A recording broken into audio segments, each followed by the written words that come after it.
Hey you guys, I just finished the season 4 of Drive to Survive. And to tell you what I thought about this season, I have to split on how enjoyable this season was and about the content.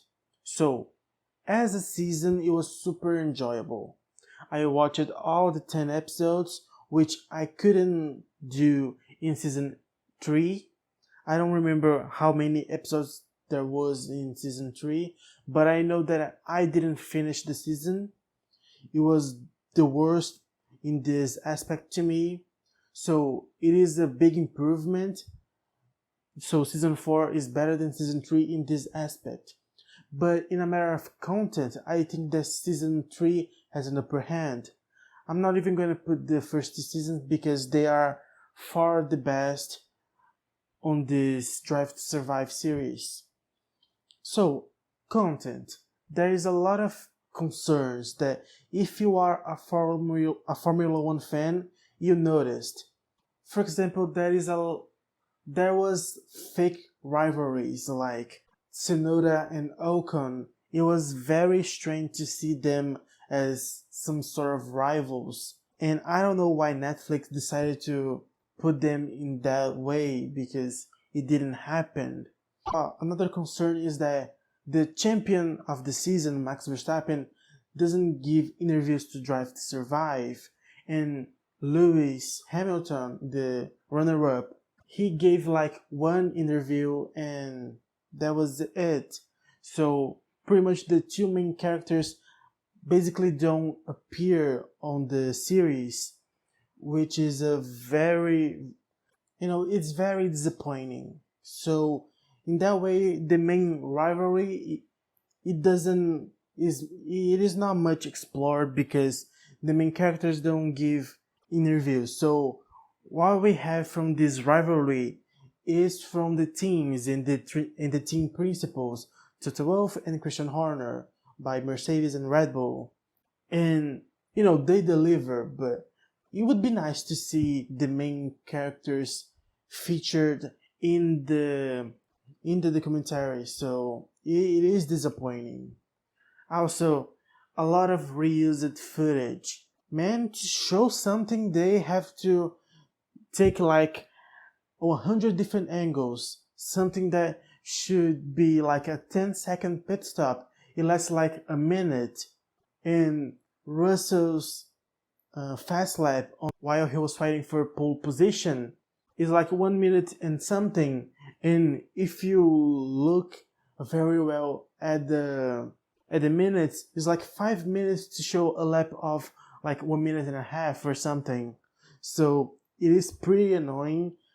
I think that if you are not a Formula One fan, you're not gonna notice. But if you are a Formula One fan, this hits hard because you know that a lot of footage is like, oh, you are in Silverstone, then you are in Hungary, then you are in Spa, and then you go back and forth, back and forth, back and forth. So it's very annoying. If you are a Formula One fan, if you watch it all the Grand Prix, but I mean, like I said, it is enjoyable. So for new Formula One fans, someone that is starting to watch the season now, it's the first season and they are starting for Drive to Survive, it's very good. But if you are a Formula One fan, you're gonna get disappointed because we don't have a lot of backstage footage as we did have in the previous seasons. There's a lot of radios, and this is bad because these radios are not where they are supposed to be. So they are very biased on what the producers wanted to tell. So it was bad in this matter. So in this matter of content, it was very disappointing to watch season 4 because if you are a Formula One fan, you know that a lot of things that they were putting in this season were not true. So it's very annoying if you're a Formula One fan. But if you're not, you are starting just now, I think that you're gonna enjoy. So if you are a Formula One fan, I think that, like me, I think that the rating of this season is like 7.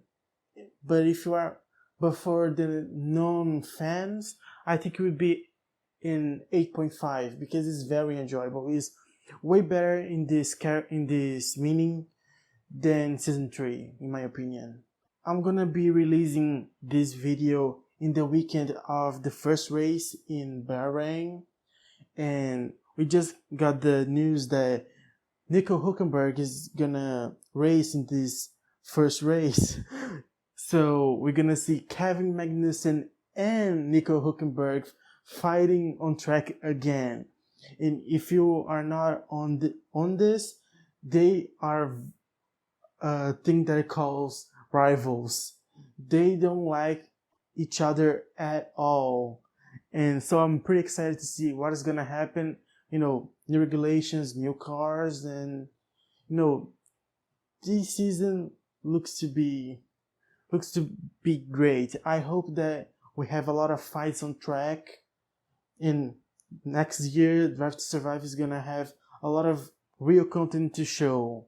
And with Magnussen back, I think that we're gonna have a lot of footage of Haas. Because, man, when he is on track, he gets your attention. And probably we're gonna see a real rivalry. So I'm pretty excited to see that. And as a matter of characters, there are 2 main characters in this docu-series.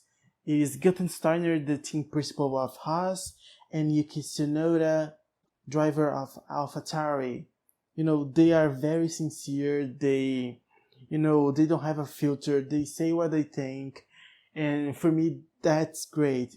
A problem with season 4, if you know what happened last season, is that this Drive to Survive season looks like to be with a lot of PR image, and the few characters that are not in this policy, they stand out, like Gunther Steiner, Yuki Tsunoda, and even sometimes Christian Horner. So that's a very positive point. I hope you're gonna have a lot more next season, because that's what we want when we are watching Drive to Survive. When we want to see the real people, not just a PR version of what they look like. And a fun fact to end this video, Gunther Steiner features in all 10 episodes in some way. The Drive to Survive crew find a way for him to appear in every episode. You just have to wait, and he's everywhere. So it's great to see him in all types of spaces, in all types of situations. He talks about everything. And a fun thing is that Haas was never really a protagonist, but in the 4 seasons of Drive to Survive, they pretty much are equal to the main teams featuring, like Ferrari or Mercedes or Red Bull. And I think that that's not because they are an American team, but because they always have something good to show, like Magnussen and Grosjean and their struggles, and we see that for 3 seasons, which was pretty awesome. We see Gunther Steiner super mad, and a lot of doors smashing.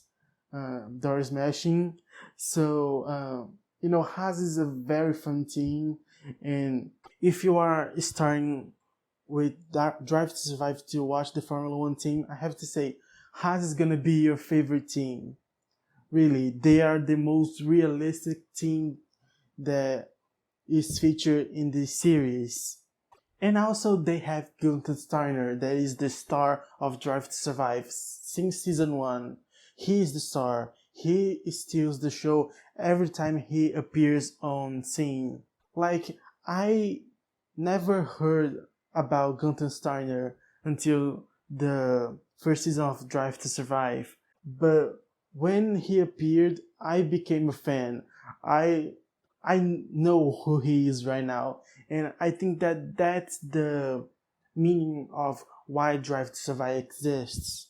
At the end of the day, they delivered what they had to deliver, even when they were exaggerating on some things and, you know, putting a lot of stuff where they shouldn't. They should like show what happened and not just teams reactions. But at the end of the day, it was a good season. If you're not a Formula One fan, you're gonna enjoy a lot.